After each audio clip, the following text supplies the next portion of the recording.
red, yellow, blue, orange, green, and violet. That's 6 colors, 6 way too many. You don't know what to do with them? Well, join me on Back to the Basics.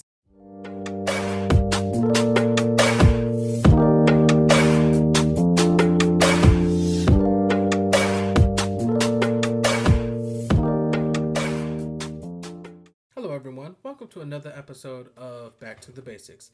I'm Fauntroy, and today we're going over color.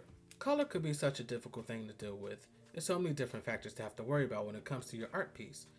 Saturation, hue, what colors go well together, so on and so forth. So today we're going to take a second and break down color, its meaning, and what colors really go well with each other. Let's get started. Right now you're looking at the color wheel. The color wheel is a very basic tool that artists use for learning how colors work with each other. You're looking at the primary colors and the secondary colors. The primary colors are comprised of 3 colors: red, yellow, and blue. They're our primary colors because those are the only 3 colors that you cannot make by mixing other colors together. You can't make red, you can't make blue, you can't make yellow. Believe me, I tried. Next, you have our secondary colors. Our secondary colors are simply colors that we make by mixing our primary colors together.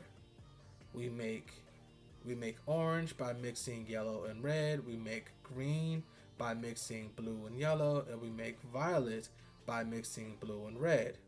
Pretty simple. Now, next we have our complementary colors. The complementary colors is where things get a little difficult.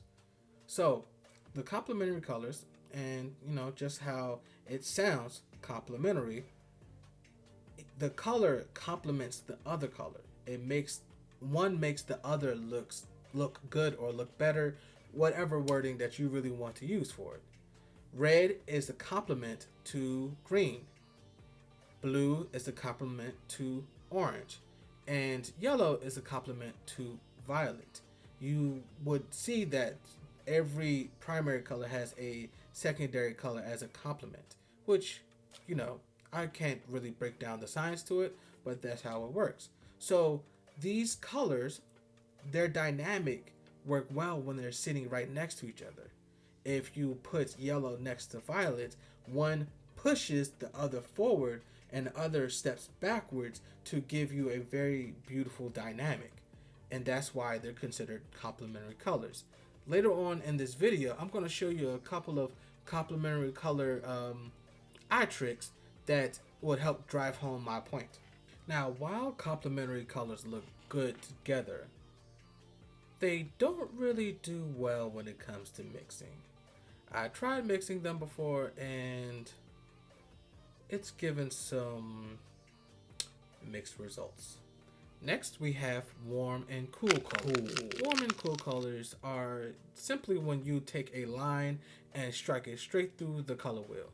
You're just dividing the color wheel from one side, which is cool colors, and another side, which is warm colors.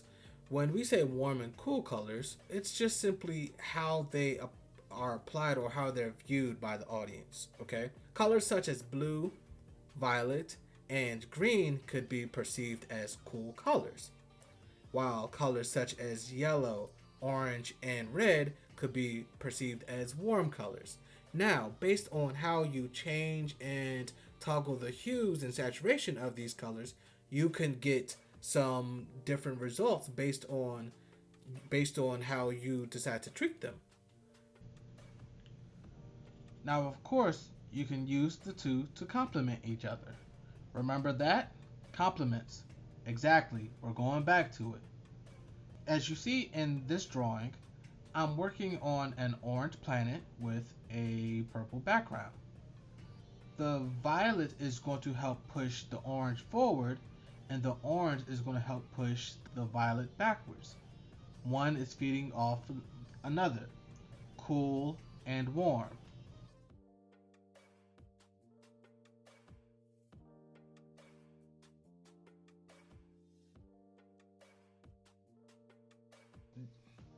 Yellow. Yellow brings joy, cheerfulness, and energy. Green usually represents harmony, health, freshness, and safety.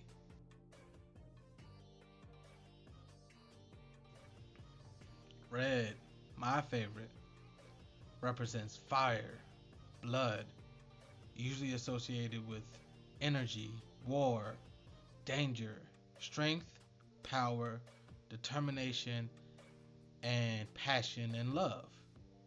Fun fact, many restaurants used red on the interior of their dining areas to encourage their customers to eat more food. So there was always a method to the madness. Orange is also joy, sunshine, enthusiasm, happiness, creativity, and fascination. Some of these colors overlap simply because they're mixed with other colors that also share the same attributes and connotations that we develop of them. Blue can be calming, it could be relaxing, it could bring you peace, it could represent trust, and violet or purple symbolizes power, nobility, royalty, luxury, and wisdom. Fun fact, purple has a long associated history with royalty, originally because Phoenician purple dye was extremely expensive in antiquity. Purple was the color worn by Roman magistrates, kings, queens, and wizards ever since. AKA, you had to be a baller to be able to own purple. Purple anything, for that matter. Now, I could rant and rave about color all day. Unfortunately, it's only supposed to be a 10-minute video. So before I leave you, I'm going to give you a 30-second eye trick. So when you see the picture, you're going to stare at it for a count of 30. And then close your eyes. And just tell me what you see.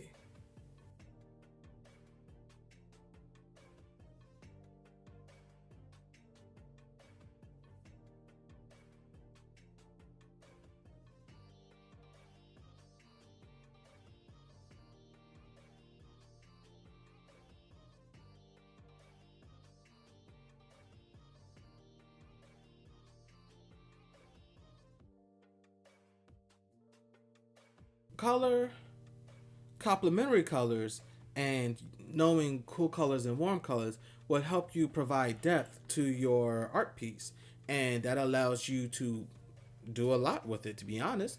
I would love to see what you all do with this new information.